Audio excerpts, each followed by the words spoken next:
All right, had to get the mood right because every YouTube video I watch, everybody has like mood lighting in the background. So straight to the point. I've been hit up a few times, quite a few times actually. People are interested in what my configuration is, what's the equipment I use, why do I use it, how I've got it configured, so on and so forth. So this video, I'm gonna break it all down for you. So here we go.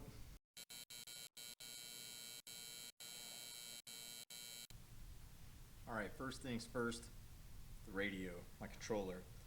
Why the X-Lite over any other controller that's on the market? So originally, when I first got into RC hobbies about 10, 15 years ago, probably 15 years ago, I started with the DX8.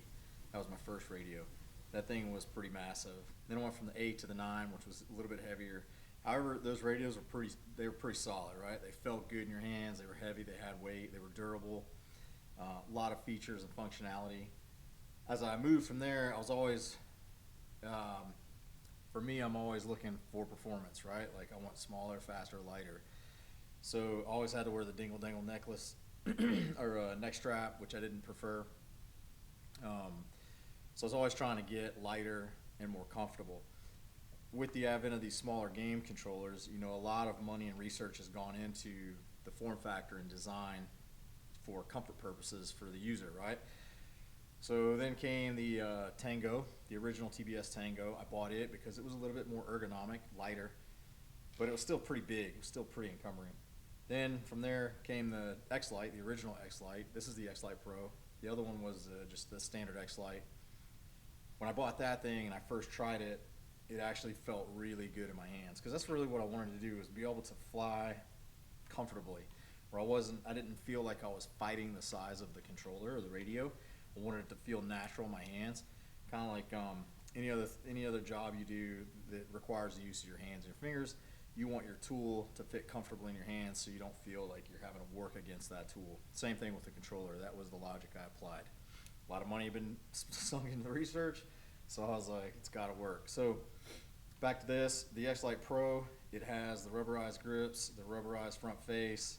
It's an open pilot, OpenTX controller, so I can load whatever firmware I want for all the features I need, which are usually very minimal because I want to keep it simple.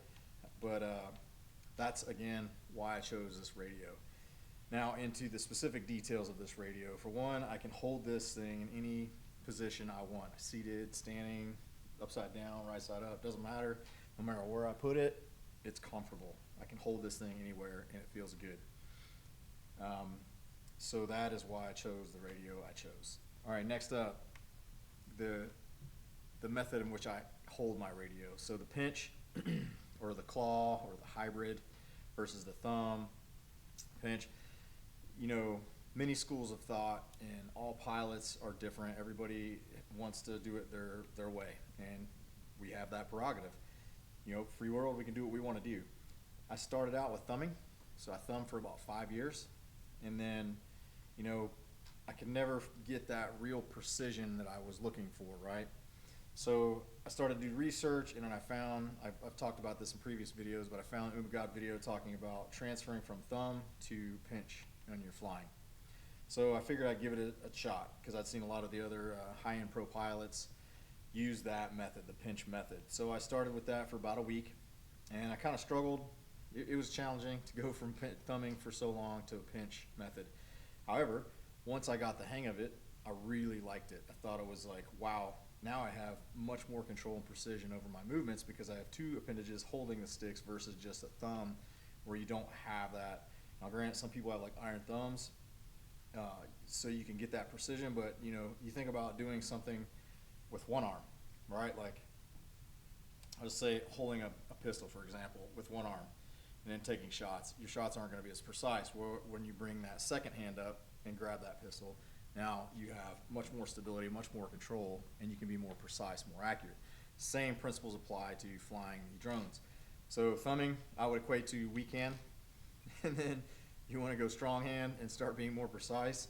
I'm probably going to get some pushback on this because, you know, there are some thumbers, there's people that hybrid pinch, thumb, all the things. You can be as good. I mean, there are fantastic pilots that thumb. The best in the world thumb, right? This is just how I arrived where I am at by pinching. So the claw when I started pinching, because I digress, right? So I started pinching, I didn't feel like this gave me the control, again, still that I needed, because my fingers would slip off, you know, periodically. So which is also why I upgraded the sticks on the X-Lite. I think these are like STPs. They're 2.5 millimeter. But again, I do recommend those if you go with the X-Lite, because the ones that are shipped with the original packaging are very small, and you kind of like are way down here on the gimbal. So back to the pinch, the hybrid. I went hybrid because I felt like this additional coverage on the stick gave me even more control, more fine control. And I just adopted it and been doing that for about 4 years now. Curves in the radio. So I just covered the pinch, the hybrid, why I do the hybrid, and now here's another important aspect of that control method. So in my radio, my curves are linear curves. I don't have any exponential, no expo whatsoever in any of the curves. So throttle, pitch, yaw, roll, all linear curves, 0 to 100 on the rates. So the reason I do that is because I want to have 100% full control over every centimeter of movement, micro adjustments in my flight control. Having linear curves allows me to do that. And then I adjust the exponential on the rate side in the vehicle. So then I can adjust how quickly it rolls or flips or yaws and spins. Back to that, the linear curve. This is where that hybrid has paid dividends for me. Probably you guys would think otherwise with the twitchiness in my videos, but the hybrid allows me to have that full feel control over that throughout that entire curve from 0 to 100. So in the middle or in the top, I can be as precise as I need to be with those micro adjustments to get my vehicle right into position where I want it to be. So that's why I don't use exponential in the curves on my radio. All right, a little bit more on rates. So I'm gonna put on the screen here my actual rate profile and the KISS Ultra stuff. You guys take a look at that. Feel free to copy them. That's what I do. I just borrowed from other people and then just kind of tweaked and tuned as necessary if I had oscillations in flight on my dive recoveries, which was very minimal with the KISS Ultra. That's why I like it so much. Limited tuning. You just plug in, upload your firmware, update, throw in your settings, and you start sending it. I do, however, have some expo in the rate curve, so that way, you know, it smooths some of those movements out a little bit more, so it's not as twitchy, because I do run linear curves in my radio. So you'll see that I do have some exponential in the rate profile. So how about that? Ghost. Why Ghost over Tracer, over Crossfire, right? All excellent questions. Or ELRS, I had that for a while too. I tried them all. What I have found, I like simplistic, right? I don't like wires, I don't like programming, I don't like having to write code and get in there and change and modify and all these things. I want to build it, plug it all in, and I want to send it. I want the fastest from start to go, or from start to finish. I want the fastest method of entry, right? So Ghost. Why Ghost? Because it was easy. It's still lightning fast. I have had no issues with latency whatsoever. I've also had no fail-safes with this. And I'll get into the breakdown of the bird and I'll show you kind of how I configure it, but I have a single antenna. It's horizontal. I keep my directional antenna horizontal. And if I have to move, if my plane or my quad goes around, or I just move myself around. But I have pretty good, the lobes on the outside are still pretty good. You still have a little bit of gain on the exterior of this directional antenna. It's a diamond, right, by Video Aerial Systems. I highly recommend it. Not a plug, because I don't get anything out of that. But anyway, Ghost. It's fast. It's easy. Binding is easy. Everything is easy. I love it. It's even now on Betaflight. KISS has it in their flight controllers. I use Edge TX. It's all in there. It's in Edge, everything. So it's a really easy. Are the other ones easy? 100% they are. I'm not big on having multiple different protocols across the board. I like keeping it simple. Again, all my aircraft right now have Ghost. When I had the Beast class, I had Crossfire just because I wanted to guarantee that long range link. Latency wasn't a big deal because that thing's big, dumb, and slow. Tracer I ran for quite a few years. I like it a lot. If I didn't have Ghost, I'd go back to Tracer. I didn't like ELRS because I was always having to go in, the firmware load, like, okay, I got it. There's people that love ELRS because it's so fast and it's good. It is good, I'm not knocking it. However, the process of uploading firmware and getting it updated and binding it, in multiple antennas. I did have fail safes with ELRS, so I just lost confidence in it. And then when Ghost came out, I tried this, and it's been seamless ever since I've been on it. And I've probably been flying this almost a year now, maybe 8 months or so, but been flying it a while. I'm gonna stick with it. So that's my control link. All right, goggles. So I've been using the DJI system. These are the V2s. I've had the V1s. I definitely recommend rocking upgraded antennas. The DJI antennas are sufficient. They work well. However, you want to start penetrating steel and concrete and going a long way, you'll definitely want some directional antennas on board. I've had this system for a couple of years now. I've been running DJI 3 years now. Probably, well, since whenever it came out with the Vistas, so probably 3 years. Zero complaints. I struggled with it in the beginning because it was latent. The frame rate was crap. They fixed it. They upgraded some cameras. They made some new hardware, dropped some new firmware. And once that happened, I never looked back. And DJI has been the gold standard for me in my flying. The latency, there is latency. It's not been a problem for me. I fly like a complete idiot. And I don't fly like a complete idiot, but I fly really fast, really hard, and I've adjusted to the latency over time. It's not a problem for me. Maybe a problem for others, and that's okay. There are systems for you out there if you like analog, if you like Fat Shark, you name it, whatever you want to get into, HD0, it's out there for you. The world is your oyster. This is the oyster I settled on, and I'll probably remain that way because I did go out and buy me a set of Fat Shark avatars. I'm about 100 packs deep on these. Like I said before, I was going to try and give it 100 packs. I did. I'm probably at like 99, 98. Who's counting, right? So there will be a video of me coming out here soon, ripping the Fat Shark avatars as hard as I can go. I won't get into the details of this yet. I'll wait for that video, but I'll talk specifics on this and if I'll be changing or switching to Fat Shark over the DJI. All right, next, Lipos, Thunder Power. I'm sold on Thunder Power. Been flying Thunder Power for since I got into FPV.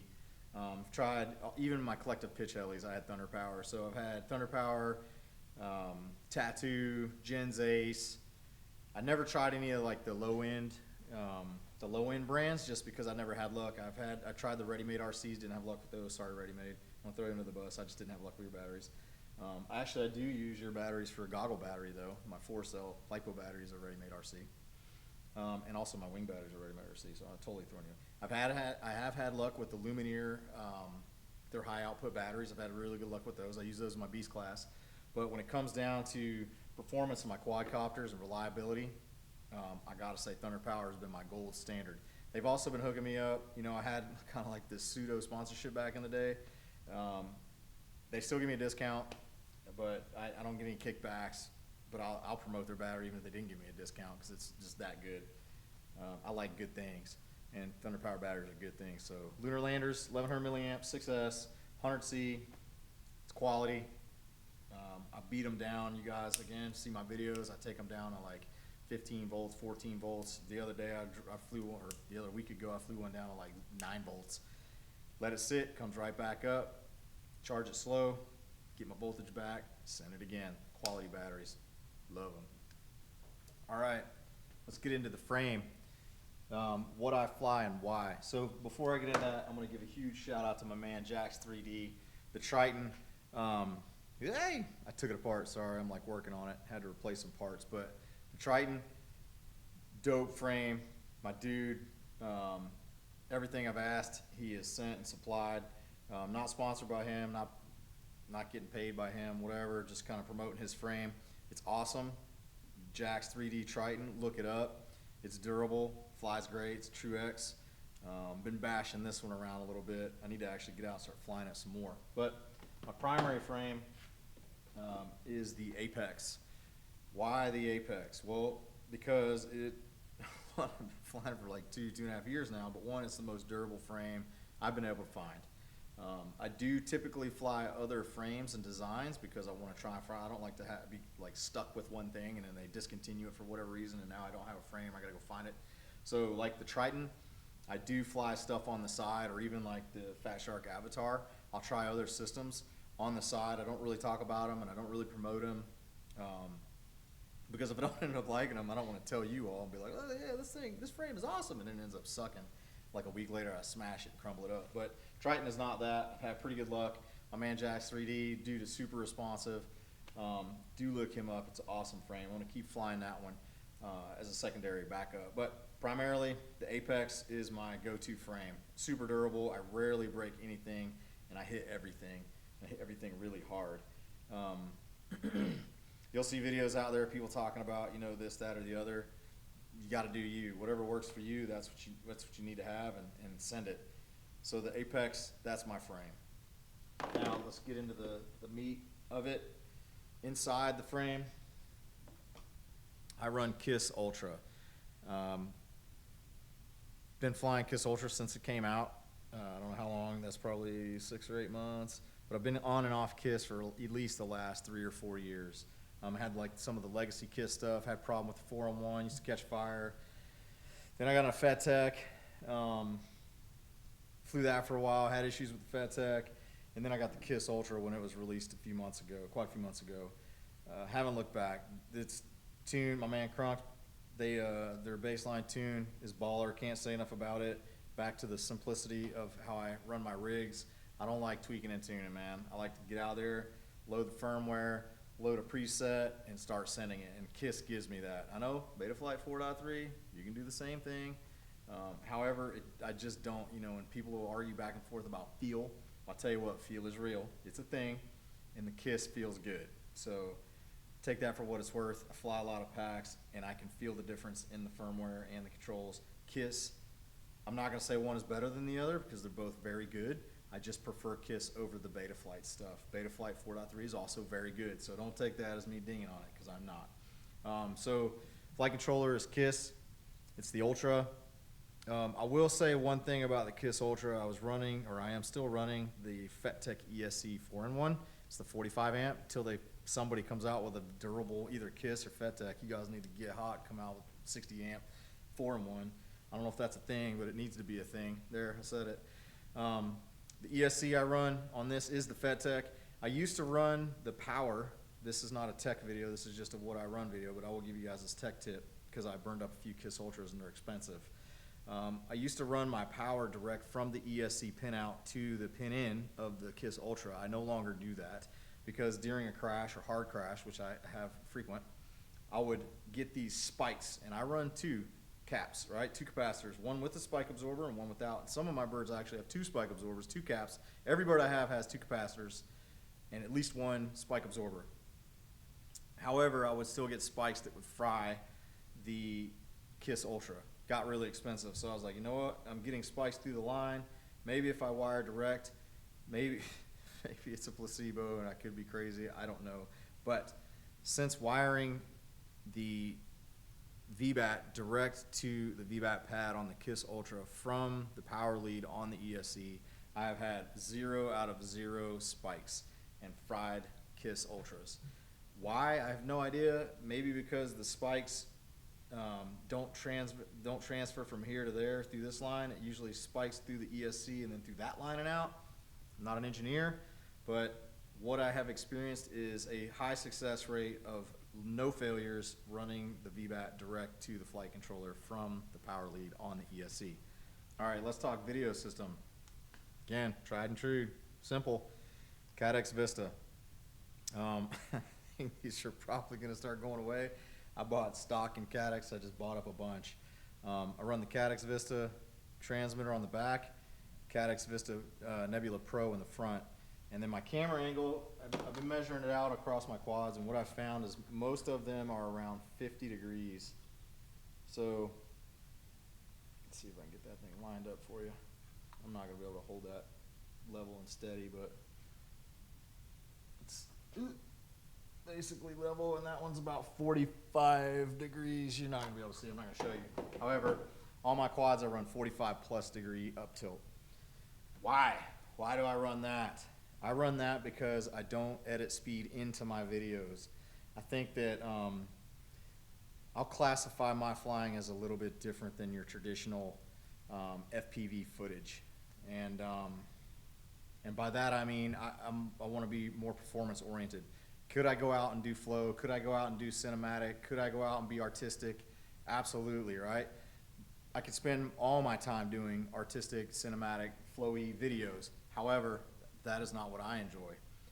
I enjoy the freestyle, like tight proximity style flying. And I believe in clean edits. Like, I'm not gonna put a bunch of nonsense in my video just to make it look pretty. I want my flying to reflect, or my videos to reflect my flying, which I think they do. And some people probably hate it because it's jittery, or I'm twitching, or I'm rolling too fast and too many times. So I started adding slow-mo in there, by the way. Why up tilt so high? Because I didn't want to edit in speed. I decided on that like 3 or 4 years ago, because I would watch videos and I would see guys get this extreme speed, and I was like, how are they doing that? Because I would go out and, I had 10, 25 degree up tilt, and I would go out, fly around, come back, watch my video after post-process, and my video looked like doo-doo. It was so slow, and I'm like, this is painful. So what I started to do was just increase my up tilt. And I kept going and going and going until I found a spot that I felt was good, which is about 45 to 50 degrees. Again, I don't recommend everybody do that, because it can be costly in the learning phases of flying fast, because now instead of hitting a wall at this angle or this angle, you're hitting walls at this angle or this angle. So it could be catastrophic. I had a lot of hard lessons for about the first year. However, now I think it has made me a better pilot, because I've learned to compensate for that speed, and I've adjusted. So now my tricks, the way I move, the way I fly, everything is because of that up tilt. And you won't see speed edited into my videos. What you will see is speed edited out of my videos, and that is the slow motion, so that people can see what I'm doing as I'm doing it. I'll start adding more of that in. So that's the video system, Caddx Vista. Let's talk about the antenna real quick. I don't use the stock antenna because I have not found that it performs well. I'm sure it's super high end. I don't care. I don't use it because I haven't found it to perform well. So what I do is I buy these aftermarket left-hand circular polarized antennas, and that's what I run on all my quads. Now, I always say I run a secondary set of some new stuff. Walksnail avatar here, Fat Shark. This is what I've got configured for that. Let's see if you guys can tell. I should have taken the props off here. Bear with me. I'll pop the props off one. So you can see the avatar set up in there. This was a hard lesson as well. So I straight up ejected my very first system. I didn't zip tie it, I just taped it in there and secured it. Went and flew first pack, full eject. Video system's like everywhere. Get me back in focus. Right here, dude. Right here, dude. I'm right here, bro. Anyway, so I was like super butthurt about it. And I was like, man, this is not cool. I need to fix it. So I went back and glued some stuff down, zip tied some stuff down, glued my antennas in. This configuration is similar to how I run on my other birds. And now I'm at nearly 100 packs, and I've had 0 issues with ejections, with braking. I've not broken anything, and I know that was a complaint earlier on, the antennas, and I'm using stock antennas on this too. That was the one thing I didn't modify. However, I plan to in the future, because my video range is much degraded over the DJI system, and I don't have the confidence. Anyway, I won't get into that. I'll talk about that in another video. So I do run the avatar system on this run the same up tilt. It's about 50 degrees, probably 45 to 50 if you can see. It's always like some crazy, but you get the picture, right? However, I heard some folks talking about up tilt and seeing brackets and bars in your video. Look, man, it's the nature of the beast. You run high up tilt, you're gonna see stuff in your view. I will not run my camera forward of the front plate here, or these standoffs, because you'll smash cameras and lenses every time. The type of flying that I do, I smash cameras and lenses. So I push them back, and then when I'm flying, I don't even see that. It's like, all I see is what's in front of me. So let's talk motors for a second. So I started flying 2207s, all 1700 kV. My go-to's been the 2407 1700 kV zips. Now, you guys all know that I do the Popo deal, right? Popo is no longer a thing to my knowledge. I don't think it got the love that people thought it was going to, unfortunately. I still love Popo. I swear by it. I fly as hard as anyone, and I don't have any problems with it. 0, none. I mean, I do have to tap on it every now and again to get it to pop out, but for the most part, got to use the HQ props, and you don't have a problem. What I will say is I have started using smaller motors, 2207s over the 2407s, and I have noticed the lighter weight gives me a little more performance, which I like, and I haven't noticed any loss of durability over these motors and these. I still fly the 2407s frequently, but if they do release another brand or another run of Popo, I'll probably start shifting to the 2207 cans versus the 2407 cans, and they're all 1700 kV. Props I use. It's props I've been using for years, right? I started out with the luminaire gate breakers, flew those for about a year, very aggressive prop. Then Steele recommended I try a lower pitch prop, so I did. I went all the way low. So I went with the HQ DP 5.1 by 4.1 by 3, and I've been flying that prop for almost 4 years now. And again, it's one of those I've never looked back. It's super durable. The performance is there, gives me the control I need, and I've not needed to change it. Like, I don't chase prop designs because this has been sufficient. Probably could just to try other things, which I may in the future because I try everything else, different motors, different flight controllers. So maybe I'll try different props in the future, but for now, that's my go-to. Okay, let's talk ghost configuration. So as you can see, first I tuck a capacitor in the back, I tape everything down, I glue everything with liquid electrical tape. Don't leave anything to chance.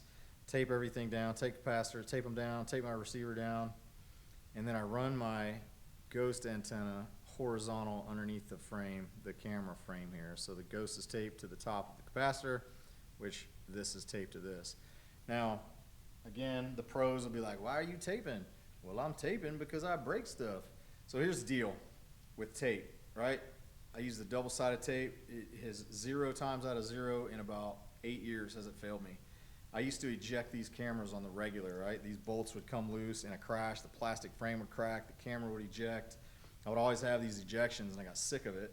So what I did was I decided to use double sticky tape, and I started taping my cameras into position. They don't need to move, they don't need to function, I never change them out. And they never break, because I got them set so far back that it's not a problem for me. So the tape, far and away, has outperformed any type of method of cool guy bolt down, printed 3D. I don't care what you got. I've tried it all, and it all sucks. The only thing that has worked 100% of the time for my type of flying, I'm not talking about you guys out there, I'm just saying, like, in general, if you're a basher and you hit a lot of hard things all the time, this tape will prevent you from having to constantly rebolt, rescrew, replace, repair. Like, I don't ever replace or repair cameras.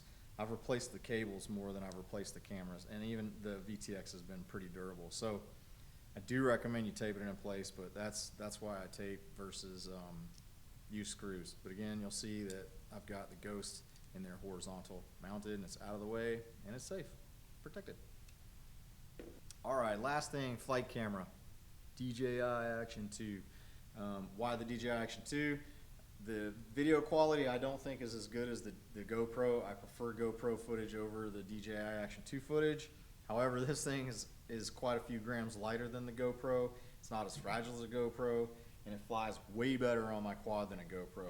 So that's why I switched to the Action 2. However, now there's the GoPro 11 Mini that just came out. So once that's released, I'll probably pick one up, and I'll start trying that out as a flight camera because it is quite a bit smaller than the Hero 8 I was flying. So that's the flight camera I use, the Action 2. That's it. Hey, just want to say thank you for everything. Appreciate you guys watching. If you have any questions, just hit me up, and I'll answer them as quick as I can. Y'all stay safe.